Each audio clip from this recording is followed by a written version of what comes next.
Good morning.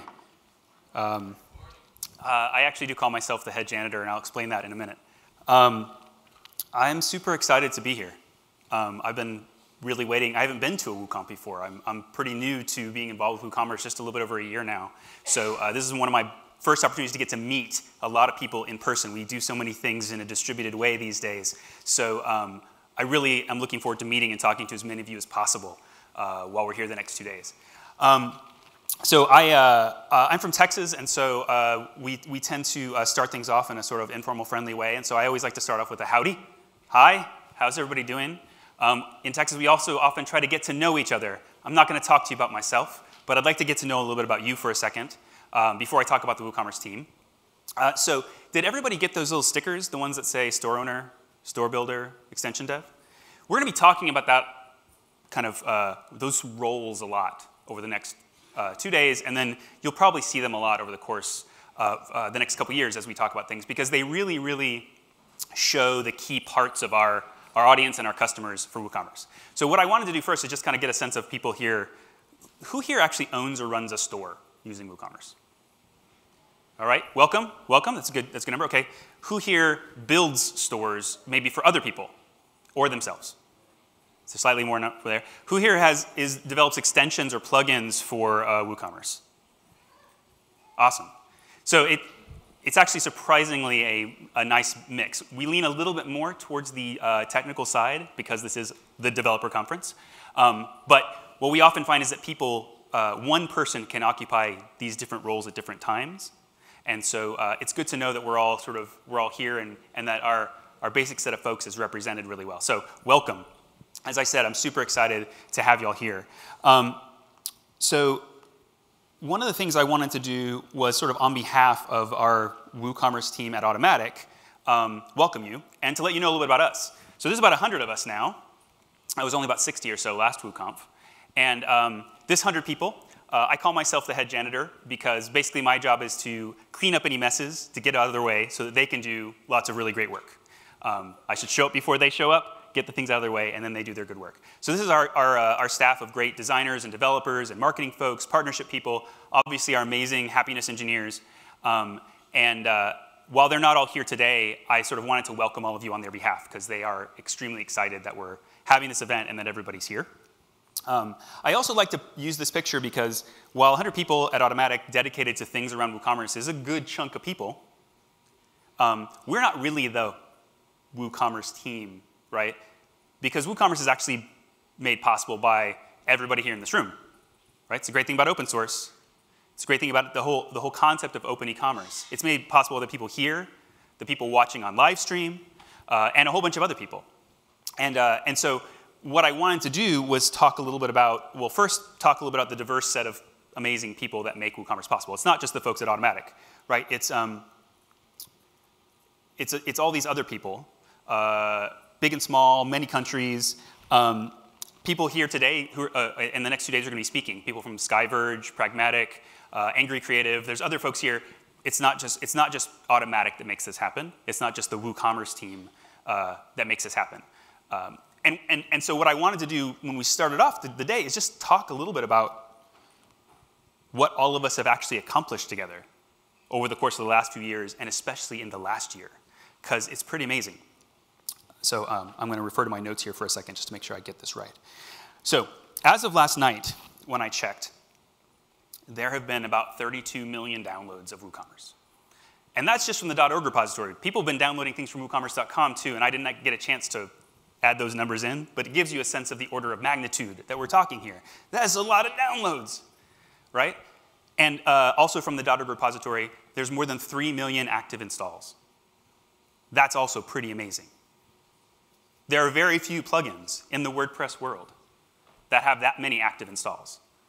And that's why when you go out there in the realms of the internet wild, you find so many amazing things that are built on WooCommerce. Every day I find out some amazing new store, some creative entrepreneurial person who had a thing they wanted to make and make it available to other people that's using WooCommerce, and I'm just sort of floored by them all the time.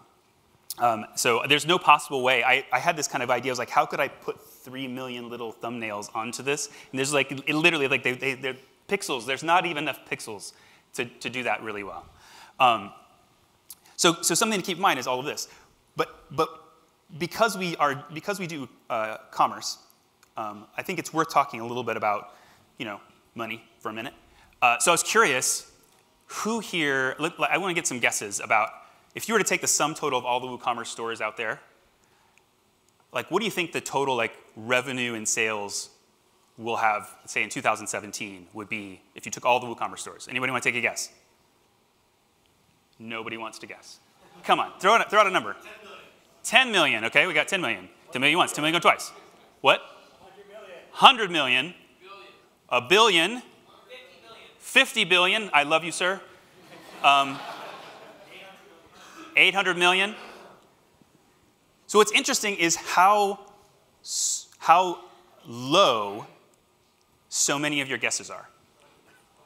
WooCommerce stores are going to do about 10 billion in sales this year, and that's a conservative estimate.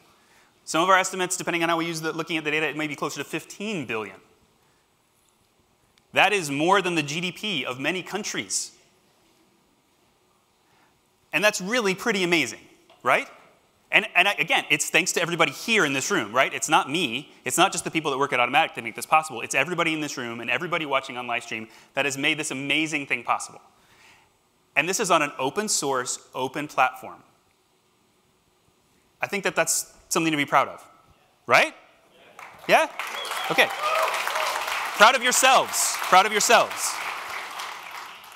For those who are building extensions, who have been starting to try to have a business around extensions, there's going to be about $30 million in WooCommerce-related extensions that are going to get sold this year. That's partially through our marketplace, but also things like Code Canyon, people who are selling them themselves, or even the freemium offerings you sometimes get through the .org repository, which means that this is a pretty healthy ecosystem for small businesses, for software businesses, to build around WooCommerce, and it's still just growing. So again, a really good sign of how we are growing as a platform. But since we're an open source project, one of the things I always like to point out is that we don't do this ourselves, at least not at Automatic, obviously. So as of yesterday, there are 613 contributors to the WooCommerce plugin, just the core plugin. That's up from about 430 last year. So I look at that as a very healthy metric.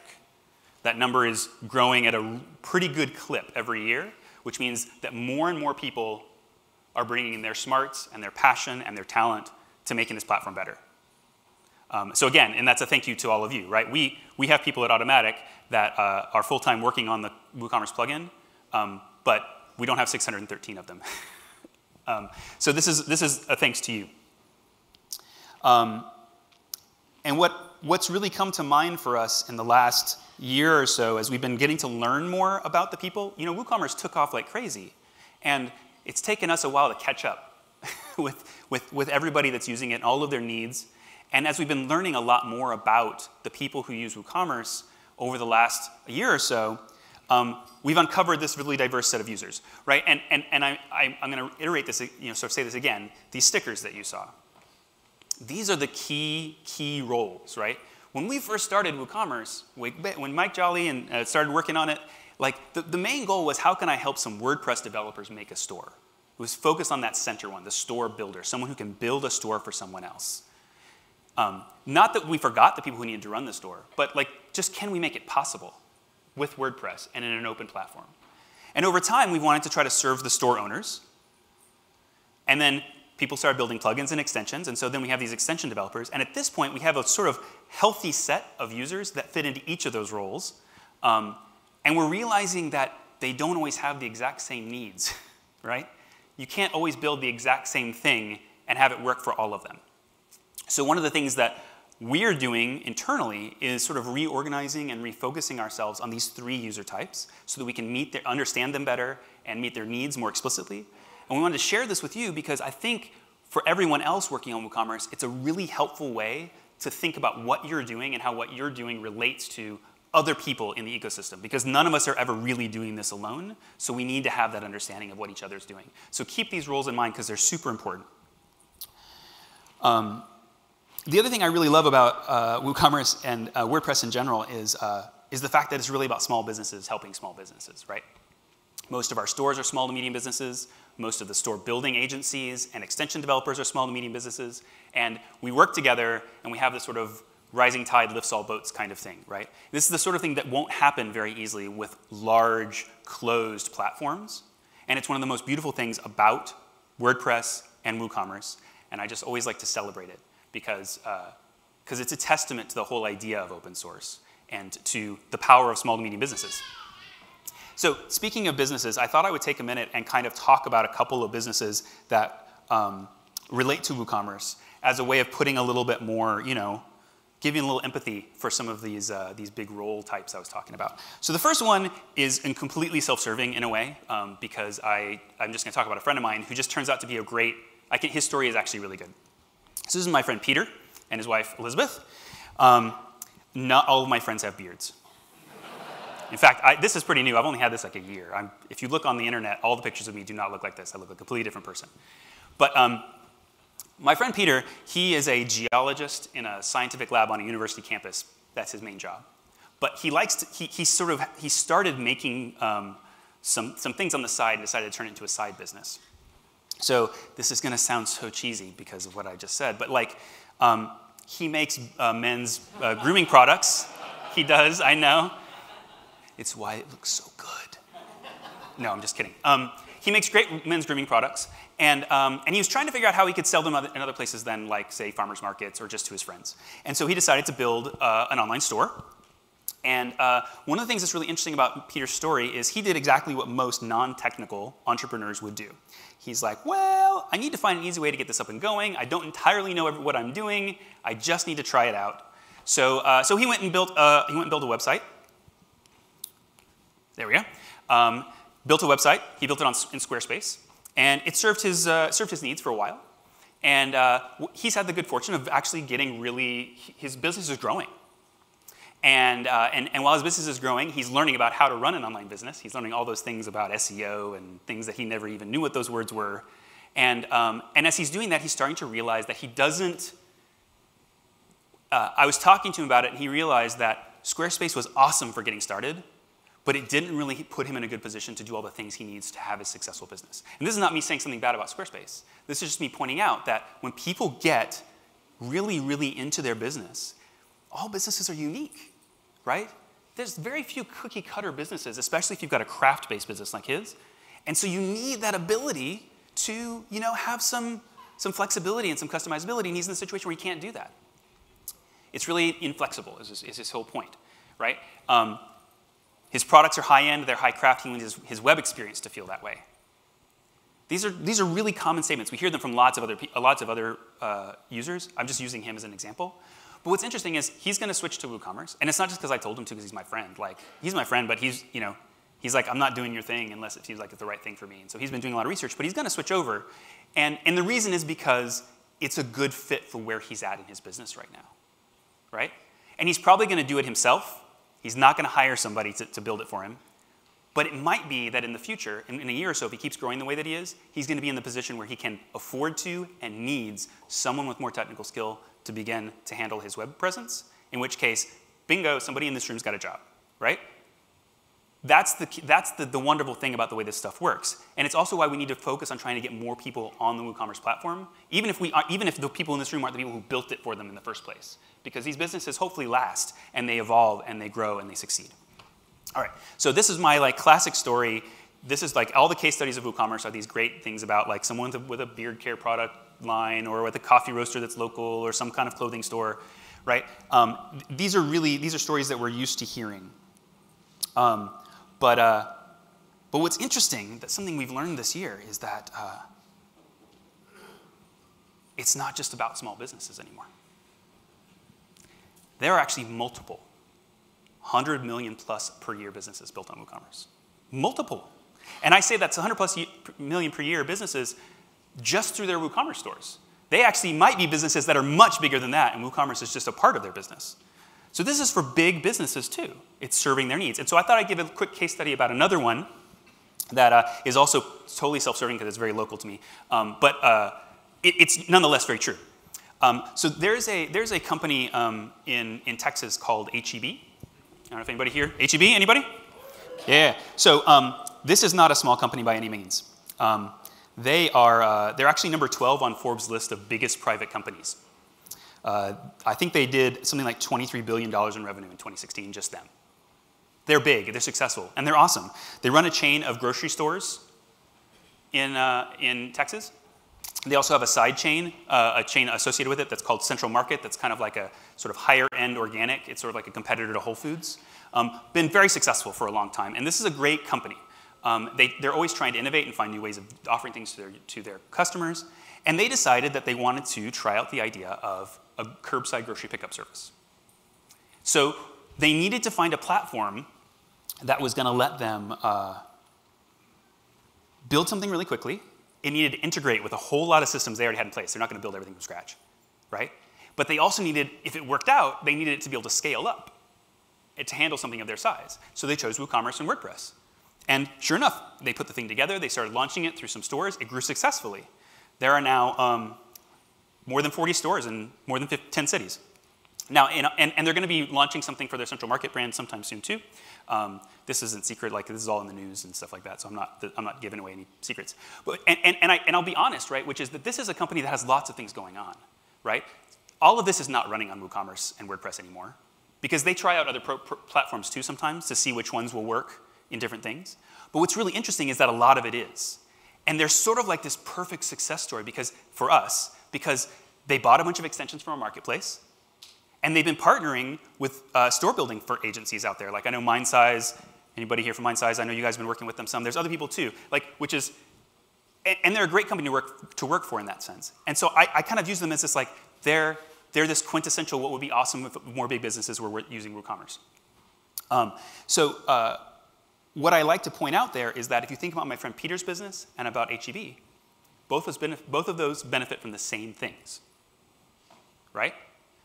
WooCommerce is flexible, it's easy to develop, it's affordable, and it's scalable. And those things together are very much tied to the fact that we're an open platform, and they're also very much tied to why we grow and succeed, even though there's lots of other e-commerce platforms out there, because we offer something that's unique and really powerful.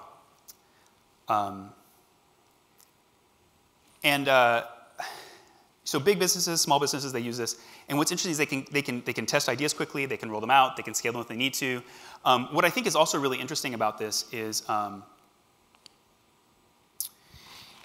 the other reason that I love WooCommerce and WordPress is because this is a pretty powerful set of capabilities for somebody to have as an entrepreneur. And our whole job, our whole mission is to take that and democratize it, right?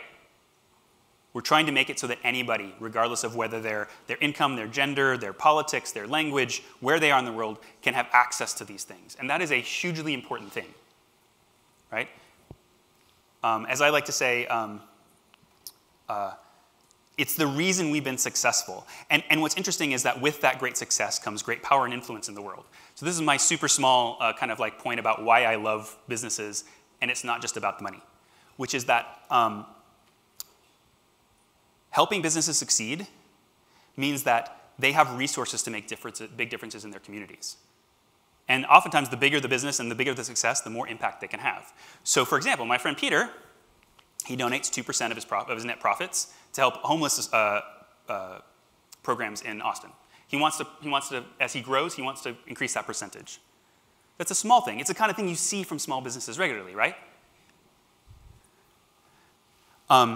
But something interesting that happened, and I'm going to ask you to sort of let me digress for just a second because this is a really interesting story, and you'll appreciate the way I found this out, which is, so some of you guys probably heard about this thing called Hurricane Harvey that hit the Gulf Coast of the United States, especially hit Texas pretty hard, basically put Houston underwater.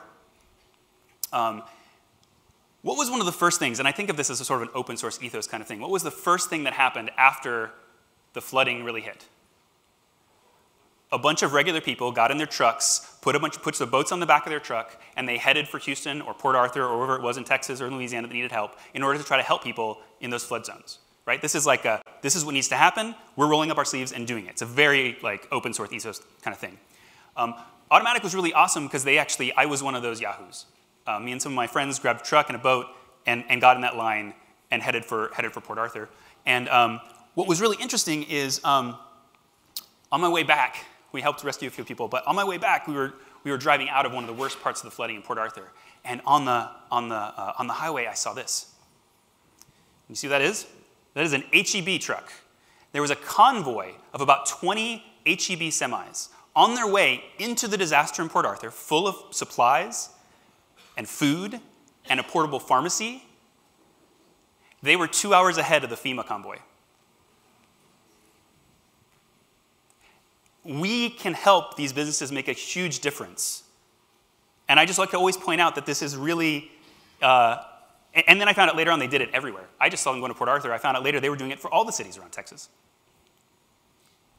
Because they can do it at scale. Same ethos, just more scale. And that's why I would like to say this is not just about selling some stuff on the internet, right? The thing that we're involved in. And I think that's a really important thing for all of us to remember. Okay. That's the reason I love my job, is because of that, right? I like the technical challenges, but I really love what gets accomplished. All right, so this is about these people's livelihoods, about families, about communities. And I think it reinforces the fact that WooCommerce is not just like a plugin, right? It's a platform. It's got this thriving community. And what I like to point out is because we have all this success and we have all this influence, you know, the cheesy line you hear in like every single Marvel comic book or whatever, right? Which is, with great power comes great responsibility kind of thing, right? It's really true. It's really true. And so a lot of I want us all to take on that responsibility. And so a lot of what I'm going to talk about going forward, about what's been going on, what we've been up to, is going to be about us at Automattic taking that responsibility really seriously, taking a really hard look at the platform that is WooCommerce, and figuring out how we can make it robust and sustainable for the long term for all three of those groups: store owners, store builders, and extension developers. All right? So what I'm going to talk a little bit about is most of the things we've been doing I would put in a large category of building a strong foundation in our platform. All right. Let's start off by, actually it's funny. We made a lot of changes this year to really reset our foundation. One of the ones is an internal one that I just thought was worth pointing out because it'll actually help give some context for this conference. We're making a huge investment in design and UX. Not that we didn't have good designers or anything within WooCommerce or even Automattic previously, but we've sort of doubled down on it. I don't know if you guys have ever met or heard of John Maida. He is the new, if I get his title correct, he is the new head of computational design and inclusion for Automattic, which basically means he's there to make sure that we have really great design and user experience, and that it's incredibly inclusive, because that's a very open source ethos, right? And he has been helping to drive a lot of change in Automattic. We're hiring a lot of great people. We're getting our designers to have more influence. And I've been partnering a lot with John because I have a bit of a design background. So it's sort of like he's working on high-level ideas, and we're just offering in Woo to be the first people to put them into practice. And so one thing I wanted to do is just sort of give a super quick intro to the WooCommerce design team, Team X, most of whom are here at this conference. You may see them wandering around. Team X people, you want to raise your hand just so if somebody knows who you are? There's some of them back in the corner. There's Maria with the pink hair. It's very hard to miss her. I encourage you to talk to them. They're here because we believe very strongly in getting to know our users, because that's part of the design ethos. So this is actually one of the big things we're doing, and I just want to share this with you. Like, we're going to talk a lot, probably ad nauseum, about users and what their needs are, because we realize it's super important to stop just assuming we know what they need. And so we're going to be talking to all of you a lot more. I hope that you're ready for that, right? Because we want to make sure that we're doing the right things and focusing on what's impactful. And so we're doing more research, more testing. We're doing interviews with just about everybody we possibly can. And I do want to encourage you, even here at the WooConf, we have a customer research lab. I forgot which room it's actually in, but where it's up there, yeah. I encourage you to stop by. We have a lot of sessions that have already been booked up, but we have a few activities that you can just stop by to get feedback on. And we are super, super sincere about it. We've learned so much this last year through the research we've been doing and the way we've been working that is helping us improve WooCommerce. And it's really important for us. And so I just thought I'd share it externally because it's that important. And John Maida is going to be giving a talk tomorrow for WooConf. And so you get a chance to hear from him in person about some of his thoughts about design. But that's an important thing we've been doing internally.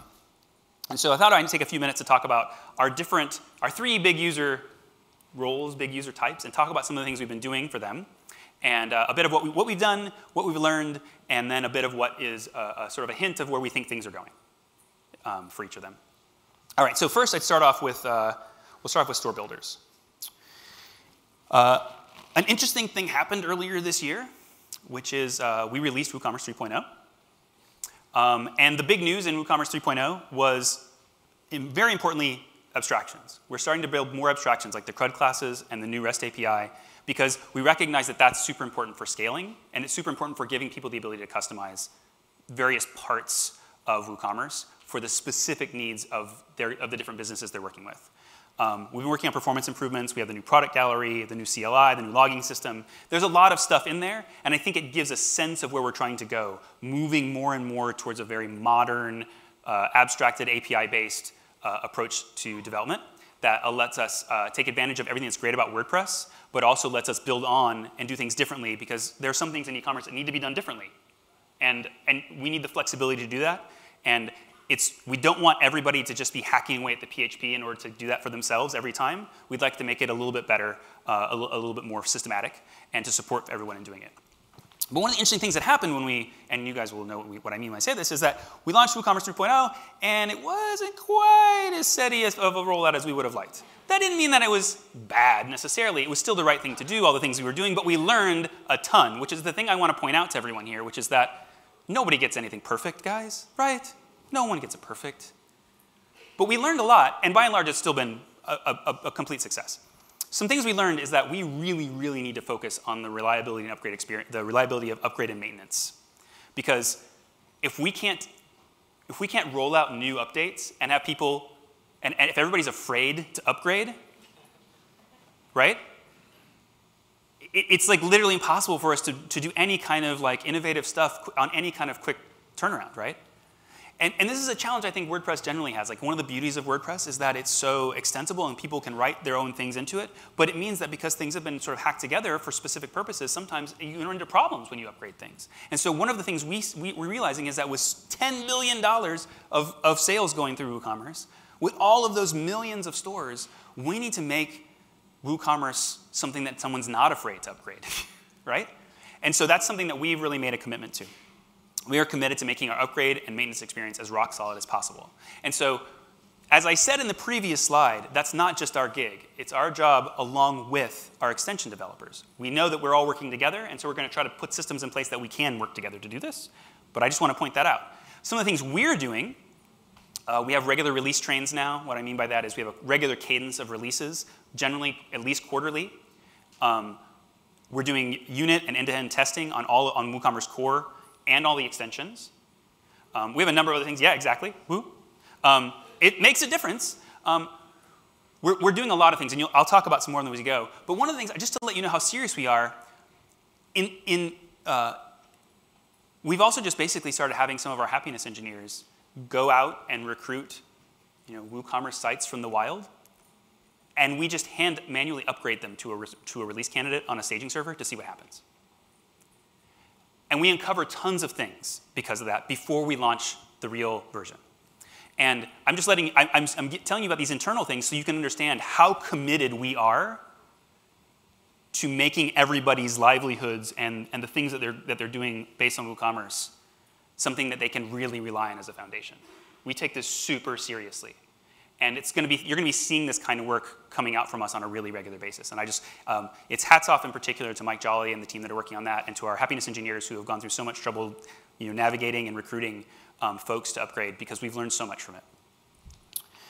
All right. I think that you will have noticed, interestingly, though they weren't major releases, that 3.1 and 3.2 actually had very few issues when they rolled out. Like, yeah, there's always a little bit. There's always, there's always a few things that you miss. Like, nobody's perfect. Facebook and Google have bugs when they roll things out, right? But by and large, they've been very smooth. And I think that that's a testament to the way that we're approaching these releases now.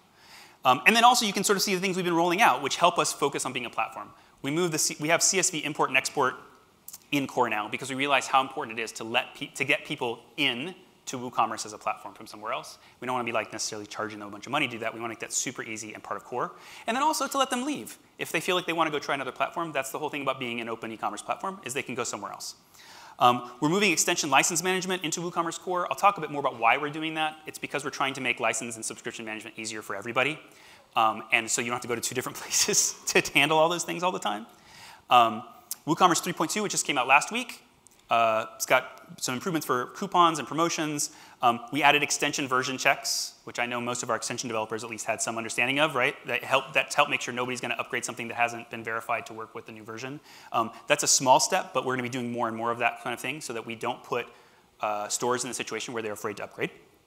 And then we did a lot of work around integrating our some SaaS services and making things work better by default in WooCommerce. And I'm going to walk through that relatively quickly because you have to kind of use it to really get it. So I'm just going to talk about a few of the things that are in there, and then I encourage you to go try it. In the near future, we're going to work on some faster table design that are designed for e-commerce. We've got some new event queues that are working on to reduce race conditions, simplified checkouts, and then definitely a lot of tools for insights. Because if you can't understand what's going on with your store, then you can't make good decisions about how to improve what's going on. And so that's something that we're spending a lot of time working on over the course of the next quarters. All right. The other thing about store builders is we realized how many of you actually are so successful that you have lots of clients that you're managing all the time, right? Yeah, exactly. There's a lot of people in that role, and we realized that we haven't really been giving you the tools you needed to do that.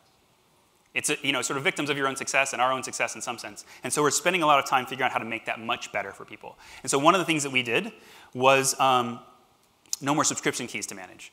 I know some people will say this is like a plus, it's like a double-edged sword, right?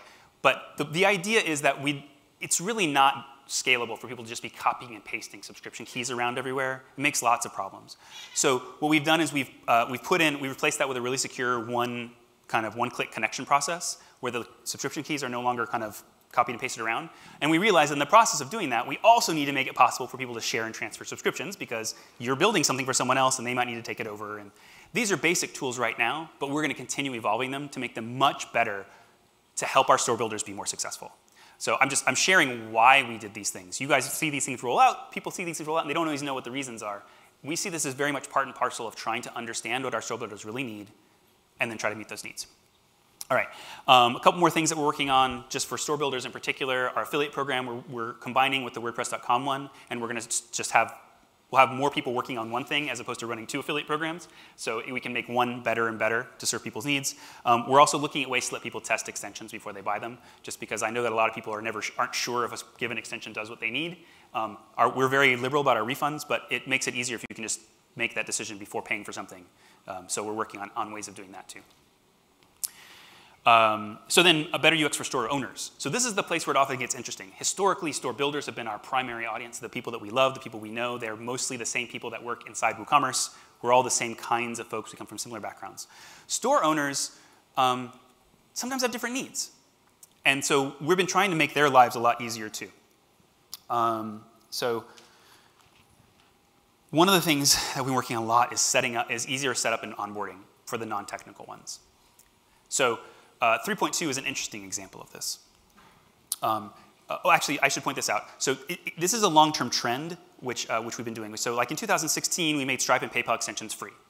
Now, if you watched that WooConf, when we said that, everybody was like, yay, right? Because it was a good thing in the sense that exchanging currency is the basic atomic action of all commerce, and we want to reduce all the friction we possibly can there. So we want people to just be able to do it for free.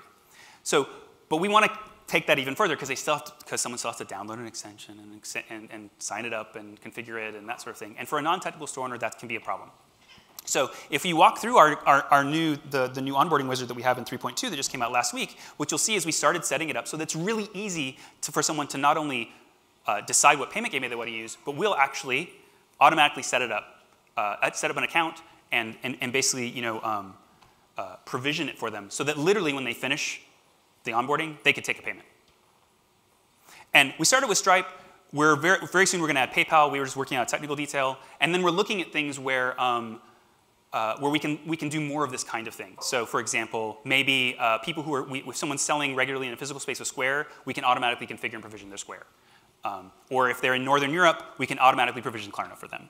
We're looking for ways that we can make it super easy for people, like my friend Peter, who's probably not going to hire somebody who's a WordPress developer to set up his store, to get up and going, right? Because there's a huge barrier to entry there right now. As you walk through, you can see things like we just started adding in. You get live rates automatically in for free. It's the easiest way to keep track of shipping and make it accurate. You can just turn it on based on our services. It just works. Down at the bottom there, you say we just rolled out an automated tax service, so you can get accurate sales tax calculated for the U.S. and Canada, the U.K., the EU, and Australia right now for free. We just rolled that out with 3.2 and with our new version of WooCommerce services, and we try to integrate it into the onboarding because we realize that we're losing a lot of users when they jump in there and like, I don't even know what this stuff is. I'm going to go find something else, Squarespace or Shopify or what have you, and so we're trying to help them get into the platform easier. And that helps all of us because eventually they're going to buy our extensions and they're going to need us to help them build their sites and make them better. So that's the automatic sales tax setup. They have to set up Jetpack. I know everybody has their sort of thoughts about Jetpack, and this is not the time to have that conversation. But the fact of the matter is, no, and I'm not trying to gloss over something. I just want to be honest, right? It's actually something I'll talk about in a second.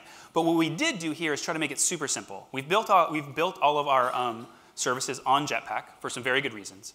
And we've actually super simplified the connection process there so that they just hit connect, it goes away for like 30 seconds, and then they're there. So after they have gone through these 5 steps, they can accept payments, ship something with accurate rates, do accurate sales tax, just like that. Like before they've even started putting products in, it's set up for them. And that's a really big deal for us in helping grow WooCommerce as a platform. All right. This is where I was going to talk a little bit about Jetpack and other things. So we've been investing a lot in cloud services. I think everybody here knows there are some things that are awesome that get done on a self-hosted site in PHP, and there are some things that actually just work really better as a cloud service for all sorts of reasons. Everyone is always trying to find the right way to balance those, and so we're doing the same. And we found some things that we believe we can actually provide much better as a cloud service, but we want to integrate it really well, and we definitely don't want to pull people away from the idea of the self-hosted WordPress because that's part of the power of WordPress as a platform. So we've been investing a lot in our foundation for cloud services. It's why you start to see these things pop up. You saw I listed a lot of the things we've been building, and we're improving on them as we go. And in the process, what we're doing is we're beginning to leverage a lot of what Automatic does. One of the beautiful things about WooCommerce joining Automatic, Woo Themes, whichever you want to, the company that was formerly named Woo Themes, joining Automatic, is that we can build on their strengths, we can build on their experience, and we can build on the infrastructure that Automatic's been building for the cloud for quite a long time. And so you've seen this stuff roll out. We rolled out the WordPress.com login for WooCommerce before. There were some hiccups. But what's interesting about the hiccups is that mostly we realized the hiccups happened because we didn't understand some of the needs of our store builders, not because the basic idea of a super secure login that you can use in lots of different places was a bad idea inherently, right? We learned some things about the way folks were having to essentially kludge together things for their business based on the way we used to do it. And so now we're trying to address those needs. But it was silly for us as a company to build 2 completely separate login systems and then maintain both of them when WordPress.com login already has so many good things going for it, like 2-factor auth. It's got we've been working on things like social sign-in and working on like better mobile integration and potentially things like magic links for people to log into things. There's a lot of stuff we can work if we combine our efforts, we can do better. And the same thing is with Jetpack, right? Jetpack is one of the most successful WordPress plugins, period. If you look at install base, if you look at users, it's huge. It's actually bigger than WooCommerce. And Automatic has put so much into developing the cloud infrastructure for Jetpack within our sort of cloud services, it was silly for us to try to rebuild that from scratch. So what we did is we're combining our forces to try to build a platform that works really well for everybody. Now, one of the most important things I want to remind you is that what we want to do is hear a lot more from you about what you need.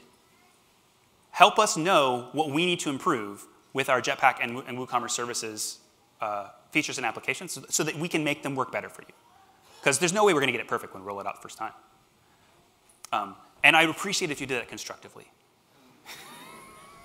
I know sometimes things get in the way, but we're all trying to do the right thing here. And so it's important that we all work together on it.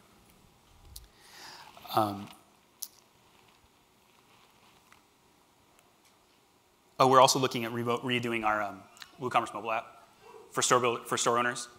Store owners, they need to not be able to they can't just sit at a web-based interface all day long watching what's going on. They need to be able to keep track of what's going on at their store when they're on the go. So watch for 2018, we're working on a really great thing. The mobile team at Automatic is amazing, just simply amazing. And so I'm super excited about this as a store owner feature. And for those of you who are out there building sites for people, when you want to help someone feel confident that WooCommerce is the platform that they're going to use, that you're selling to them to use, or recommending to them to use, it's great to be able to say, hey, and by the way, all of these things come for free, and there's a good mobile app that lets you manage your store. This is just stuff you get to essentially say comes along with the site that you're going to be building. And we're building on it, and as of right now, don't have a plan to necessarily charge anything for it. It's just going to be there to help them, right? So something to keep in mind, we're doing all of this for the good of the platform. As we talked about, the responsibility for growing the platform is something we are taking super seriously. So we're investing in these things.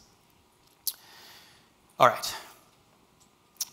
The last thing I wanted to talk about was some big changes in the WooCommerce extension marketplace. We haven't added a lot of extensions in the last year. Has anybody noticed that? There's some good ones in there, and we've been rolling some things out and definitely updating lots of things, both us and the third parties. We haven't rolled that many things out. But we've definitely been contacted by lots of new extension developers with ideas that they wanted to get into the marketplace. So we've been listening to those people and talking about how we get more things in there in a way that is scalable and sustainable. We've also been talking a lot to our current extension developers, and they've been asking for more direct contact with their customers. They've been asking for more control over the product pages and the docs and the other things that are in there, which makes sense. Extension developers are running a software business, and software businesses are successful to the degree that they have a strong interaction with their customers, and they have a lot of control over the user experience they're giving to their customers. So it makes sense that that's good for their businesses. And so taking both of those things into account, we did a lot of work to try to figure out what the right, let's call it architecture for the marketplace really is going forward. And so we made some decisions. And so one of the things is that we are going to be opening up the marketplace to new extensions. So everybody here who's got an idea for an extension, the time is coming very soon for you to be able to submit those things to get in. Aviva is giving a talk a little bit later where she's going to go into much more detail about this. And she's going to talk a lot about how to be successful, how to choose the kinds of extensions you want to use, where to target them in a talk that she's giving later. So I'm not going to steal any of her thunder. I just want to say, hey, we're doing this. It's a kind of a big deal. Because I think that we realize the extensions are really important. And it took us a while to be ready to do the right thing. Because we realized that not only do we need to open it, we need to change the dynamics. And so what we're doing is we're giving extension developers higher commissions, we're giving them more control, and we're giving more access to their customers, which is really good for the success of their businesses. We heard this from them and are responding to them. And what does that look like? It means that, well, higher commissions is higher commissions. They get more money. More control, we're building tools so that they can actually manage their product pages and their docs and those sorts of things. And we're having most extension developers start doing their own support, because that's one of the best ways to interact with your customers and learn what they need. We've learned that. You can pick it up in almost any software development 101 book, that is, you need to talk to your customers. And so we're trying to give that to our third-party extension developers because we want them to be successful businesses. And what's interesting is this is actually tied to something that happened earlier in the year that I always want to give some context to. We might have posted about this, but I think it's actually really important to reiterate it. Earlier in the year, we made the decision to increase the renewal prices on our extension subscriptions to 100% as opposed to being discounted. There was actually, admittedly, when you change when somebody's paying for something, people get a little upset sometimes. But what I will point out is it was surprising how few people actually did. There were a number of people who expressed their concern, and we tried to talk to them and explain what was going on. We were really good about refunding and making adjustments for people. But by and large, it's actually been quite successful. And I think that that's a testament to something that we've tried to do all along, which is that we believe that the extensions that are in the WooCommerce marketplace are premium extensions, and so therefore they're worth the cost. And we want to set the expectation for our customers, as well as for our extension developers, that what's in there is of high quality and it's worth that cost, right? The other thing I want to point out is, some people reacted to the 100% renewal pricing, those money-grubbing whatevers, right? All that extra money we have basically given to third-party developers or completely reinvested in improving our own ability to provide support. So we have our happiness engineers have been working so hard and have done amazing things to improve our support response times. They launched live chat, which is super important because when someone has a business and something's going on with their site, they can't wait a day for an email to get back to them, right? This is something that we're dedicated to doing because it's super important. And I want to point out that this is also because we want to give the best support possible to people who are working with WooCommerce Core, which is what everybody here is actually building on top of. So we've taken, all of these things are so that we can be more sustainable at making a better platform for everyone. And so that you can feel confident signing up your clients to have support for the extensions and for the core WooCommerce that they're using. We want you to have confidence, we want them to have confidence, and so we're investing in all this. And I just think it's really important to point out that's the context of that whole thing. It was about sustainability, about the robustness of this ecosystem. All right, so we have a few more minutes before we get going the rest of the day. And I think that this is actually a really good time to circle back on a few things I said at the beginning. Talked about what we've been doing for store builders, what we've been doing for store owners, what we've been doing for extension developers. We're really committed to this, and I hope that you can see the work we've been doing, even though sometimes platform work is a little bit more invisible than other kinds of work. This is super important for us, and it's super important for everyone in this room. And so that kind of brings us back to why everybody's here, this community of people, our 3 types of users, all of you, right? I was so excited and so nervous to come to WooConf, I've got to tell you, right? Because I've interacted with a bunch of you online, and I've read your posts, and I've seen the software work you do, and you're awesome. And part of my thought was like, I don't know these people. I'm going to show up and try to tell them about what I think the future of the thing that they've built everything on is. And you know, like, how are they going to react to that? But I want to say the reason is because I have so much respect for you, and because I am so impressed by what we all have accomplished together going forward. And I'm really excited for how we're going to be able to accomplish more things going forward. Please come talk to me. I look forward to getting to know you the next 2 days and the next years. Please stop by our research lab. Please let us know what your needs and your challenges are. Sign up for our user feedback program because we can contact you on an ongoing basis to involve you in things that are likely very, very important to you so that we can do the right thing together. So I welcome you again. I hope you have a good time these next 2 days, and enjoy yourself. Thanks.